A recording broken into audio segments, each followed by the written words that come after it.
ETF index mutual funds నేర్చుకుని stock మార్కెట్లో రాణించాలనుకుంటున్నారా? వెంటనే ఈ నెంబర్కి కాల్ చేయండి. నమస్తే, welcome back to Suman TV. Present మనతో పాటు ఉన్నారు business analyst doctor Nandi Rameshwar Rao గారు. మరి ఈరోజు టాపిక్ ఏంటంటే credit cards. Already credit card మీద చాలా వీడియోలో మాట్లాడుకున్నాము. అయితే క్రెడిట్ కార్డ్ అనేది ఎవరి దగ్గర కరెక్ట్గా ఇలా వాడకపోతే అది వాళ్ళకి విలన్గా మారుతుంది అనేది దాని మీద మాట్లాడడానికి ఈరోజు సార్ మనతో పాటు ఉన్నారు. సో ఈ వీడియో ఎక్కడ పాజ్ చేయకండి, స్టార్టింగ్ నుంచి ఎండింగ్ వరకు చూడండి. నమస్తే సార్. నమస్తే. సార్ మరి నేను చెప్పాను, మనం ప్రీవియస్ క్రెడిట్ కార్డ్ గురించి మాట్లాడుకున్నాం సార్. అంటే ఒక్కొక్కరి దగ్గర 2-3 కార్డ్స్ ఉంటాయి. ఒకళ్ళ దగ్గర ఒకటే కాదు, 2, 3, 4 కూడా ఉంటాయి. సరిగా వాడరు, ఒకటి వాడేసి పక్కన పడేయడము, మళ్ళీ ఇంకొకటి వాడడము, కొత్తగా ఇంకొకటి తీసుకొని దాన్ని షాపింగ్ చేయడము, మళ్ళీ కట్టకపోవడం, ఇలాంటివి జరుగుతూ ఉంటాయి. అయితే ఈరోజు నాకు కొన్ని పాయింట్స్ చెప్పండి సార్, ఎవరికి క్రెడిట్ కార్డ్స్ అనేవి విలన్స్ గా మారతాయి అంటే ఇలా వాడాలి, ఇలా వాడకపోతే పాయింట్స్ ఏమైనా ఉన్నాయా సార్? ఒకటి ఏంటంటే ఈఎంఐ సరిగ్గా కట్టకపోతే, అప్పులు పార్ట్ టైం గా కట్టారు అంటే కొంచెం ₹1,00,000 ఉన్నది 10,000 వడ్డీపై వడ్డీ, చక్కెర వడ్డీ పడిపోతుంది. 30-60 రోజుల తర్వాత గుండాలు వచ్చి వింటుంది తింటుంటారు. క్రెడిట్ కార్డు ఫైనాన్స్ అనేది చాలా టఫ్.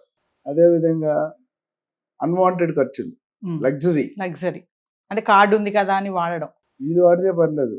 నేను జనరల్ వీడియోలో ఎక్కడో చెప్పాను, సెల్ ఫోన్ నుంచి వైఫ్ అంటే land line, cell phone girl friend. అది వైఫ్ పడితే తక్కువ స్వాపింగ్ ఉంటుంది, కానీ గర్ల్ ఫ్రెండ్ చేసి స్వాపింగ్ పండగ. అలాంటి విషయంలో అండర్ డౌన్ అయిపోతాడు, ఎక్కడికో వెళ్ళిపోతాడు. అట్లా నెక్స్ట్ చాలా హెడ్డింగ్స్ ఉన్నాయి. ఇన్కమ్ అస్థిరంగా ఉన్న వాళ్ళు, అస్థిరం అంటే ఇన్స్టెబిలిటీ, ఎస్పెషల్లీ రియల్ ఎస్టేట్లో ఇన్స్టెబిలిటీ ఎక్కువ ఉంటుంది. కానీ ఎవరైతే మీరు చూసుకుంటారో, ఒకప్పుడు రియల్ ఎస్టేట్లో తాగేవాళ్ళు, తినేవాళ్ళు, కొద్దిగా ఇల్లీగల్ యాక్టివిటీ ఎక్కువ ఉండేది. రాను ట్రెండ్ పడిపోతుంది. There also becoming professionals. ఇంకా కొంతమంది సార్ మన దగ్గర కార్డు ఉంది కదా అనేసి అవసరం ఉన్నా అవసరం లేకపోయినా షాపింగ్ చేసేయడం, తర్వాత కట్టుకోవచ్చు కదా, ఇప్పుడు క్యాష్ అవసరం లేదు కానీ ఆలోచనతో కూడా కొంతమంది వాడుతూ ఉంటారు. నీకు ఎగ్జాంపుల్ చెప్తానమ్మా. నేను నా లైఫ్ టైంలో, అంటే ప్రజలు నమ్మకపోవచ్చు, బట్ వాస్తవం, మా వైఫ్ ఇక్కడ ఎందుకు అడగండి, ఇంతవరకు నేను క్రెడిట్ కార్డు వాడలేదు. ప్రపంచం మొత్తం తిరిగాను. మీరు చాలా వీడియోలో ఈ మాట చెప్పారు. ఎందుకంటే క్రెడిట్ కార్డ్ అనేది ఒక వ్యసనం. తాగుడు ఎలాగో వ్యసనం, ప్యాకెట్ ఎలాగో వ్యసనం, అది ఇంక మిగతా ఇల్లీగల్ యాక్టివిటీ, ఇది కూడా ఒక వ్యసనం. నాకు పొరపాటున 1990s నేను కొత్తగా కెరీర్లో స్టార్ట్ అయినప్పుడు ఐసిఐసిఐ బ్యాంక్ నుండి క్రెడిట్ కార్డు ఏంటి గోల్డ్ అన్నో వీసానో అది ఇస్తాను, ఫ్రీ. నేను వద్దన్నా నా పేరు రాసి వెళ్ళిపోయింది. ఒక అమ్మాయి, ఇలాంటి అమ్మాయి నువ్వు కాదు కనుక. సో నేను అసలు కార్డు సీల్ కూడా ఇప్పలేదు. 2 ఏళ్ళ తర్వాత బిల్లు వచ్చింది, సార్ మీరు 10,000 కట్టాలని. వాడిని పిలిచి లెఫ్ట్ హ్యాండ్ రైట్ చైర్మన్కి ఈమెయిల్ రాశాను. అది ఫస్ట్ అండ్ లాస్ట్. దాని తర్వాత క్రెడిట్ కార్డ్ అంటే తిట్టు పంపిస్తాను. నాకు వద్దురా బాబు, సార్ మీ బ్యాంక్ బ్యాలెన్స్ బాగున్నాయి, మీ అపీరెన్స్ బాగుంది, మీ బ్రాండింగ్ ఉంది, మీ సెలబ్రిటీ అన్నీ మనల్ని మెప్పించేవి. నేను నాకేమన్నా నా ఇష్టం, నీ వల్ల రాలేదు కదా, నీ వల్ల పేరైతే పోగొట్టుకుని, please thank you very much. ఎందుకు చెప్తున్నానంటే క్రెడిట్ కార్డ్ అనేది అవసరం ఉన్నాడు వాడే కంట్రోల్ ఎవరికి లేదండి. భర్త సంపాదిస్తాడు, వైఫ్ ఖర్చు పెడుతుంటుంది, తప్పు లేదు. కొంతమంది రివర్స్ ఉంటారు, భర్త మొత్తం ఖర్చు పెడుతుంది, వైఫ్ అసలు ఖర్చు పెట్టదు. ప్రతి ఫ్యామిలీలో ఒకటి చూస్తే ఈ రెండిట్లో ఉండదు. లైఫ్లో ఎందుకు ఫెయిల్ అవుతున్నాయో తెలుసా మార్కెట్లో చెప్పు. మన పెళ్ళప్పుడు, అంటే మన చిన్నప్పుడు మనం పెళ్లి చేసుకుంటే, అరే ఈ అమ్మాయి మెడలో తాళి కట్టాలంటే కట్టేవాళ్ళం. అది 30-40 సంవత్సరాలు బేఫిగర్. ఇప్పుడు మొత్తం 6 నెలల్లో డాటింగ్ చేటింగ్ డైవర్స్ వరకు 6 నెలలు. ఎందుకంటే husband is not able to manage wife and mother. So అదొక ఇన్స్టెబిలిటీ. ఎవరైతే మేనేజ్ చేయలేదు వాడు ఇల్లు వెళ్ళినాడు, లోకంలో వెళ్తాడు, అదొక రీజన్. అట్లా చాలా రీజన్ ఉన్నాయి. ఇప్పుడు హై కమిట్మెంట్స్, అంటే ఉన్నది కదా, అప్పిస్తున్నాడు కదా అనుకునేసి, నీ శాలరీ 50,000, ఈ ఈఎంఐ ఖర్చు 1 lakh, ఎలా తీస్తుంది చెప్పు?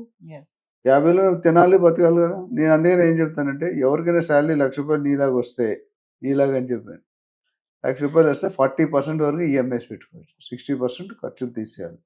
ఎవరైతే 80% ఈఎంఐ, నాకు మా ఓన్ కరెన్సీస్ ఫ్యామిలీ ఉంది, వచ్చిన శాలరీలు అన్నీ కూడా పిఎఫ్లు, ఈఎస్ఐలు అన్నీ వేసేసుకున్నారు. 20% శాలరీ వస్తుంది, మిగతా వాళ్ళని అడుక్కుంటారు. అంటే దూర బంధు అన్న, ఆ పిఎఫ్ ఏం చేసుకుంటారు, అనిపించే టైంకి నువ్వు కాస్త పిఎఫ్ ఎప్పుడు వస్తుంది, 60 సంవత్సరాల తర్వాత వస్తుంది, తెలుసు కదా. గవర్నమెంట్ పిఎఫ్, మంచి సెంట్రల్ గవర్నమెంట్ జాబ్, అవి అక్కడ చేసుకొని మనం అడుక్కుందామంటే కష్టం. కన్నా తండ్రికి, తల్లికి, తాతలకి, వీళ్ళకి ఇబ్బంది, వాళ్ళ ఆశ ఖరీదు. అది కరెక్ట్ కాదండి. మన లిమిట్లో. మా ఫాదర్ మంచి 3 మాటలు చెప్పారు నా కెరీర్ సక్సెస్ అవ్వడానికి. ఒకటి, నువ్వు ఎవరికి సహాయం చేయకపోయినా అన్యాయం అయితే చేయొద్దు. ఇంకోటి, నువ్వు హోటల్కి వెళ్ళావు అనుకో, నీ జోబుల్లో డబ్బులు తీసుకొని టిఫిన్ ఆర్డర్ అయ్యి, వాడు కడతాడితే తర్వాత ₹10. లాస్ట్ అండ్ ఫైనల్ నువ్వు ఎక్కడ కూడా కమిట్ కావద్దు, కమిట్ అయితే వెనక్కి రావద్దు. ఈ 3 సూత్రాలు కూడా నాకు మా ఫాదర్ ఆర్మీ ఆఫీసర్ బేసిక్గా చాలా ఈరోజు నేను ఉన్నానంటే కారణం ఇది plus AQ, accept, accommodate, adjust. అంటే ఇంకోటి సార్, ఫినాన్షియల్ ప్లానింగ్ సరిగా లేని వాళ్ళు కూడా క్రెడిట్ కార్డు వాడడం వల్ల కూడా మిస్టేక్స్ ఉంటాయి కదా.